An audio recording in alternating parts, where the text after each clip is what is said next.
নমস্কার বন্ধুরা, মামুন শাহ ব্লগে তোমাদের সবাইকে স্বাগত। বন্ধুরা, একটু বাইরে গেছিলাম, কাজ ছিল তো ওই জন্য এসে আবার লেট হয়ে গেল রান্না করতে। ওই জন্য ভাত রান্না করলাম। দেখো, আজকে বেশি কিছু করিনি। এই যে ভাত, এক্ষুনি নামালাম। ভাত ধোয়া হচ্ছে গরম। আর হলো এই যে বকফুলের বড়া, বকফুলের বড়া। আর এই যে বেগুন ভাজা। আর হলো এটা শিম পোস্ত।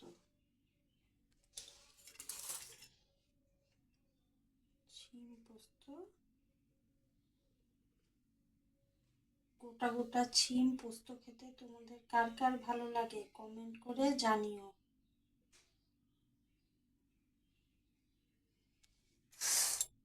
আর এইটা আগের দিনের ডাল ছিল, ওই ডালটা গরম করলাম।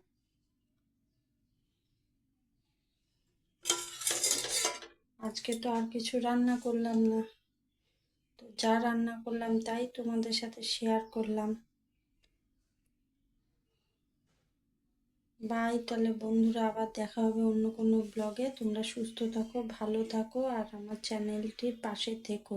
আমাকে কেমন লাগলো কমেন্ট বক্সে জানিও। বাই বন্ধুরা।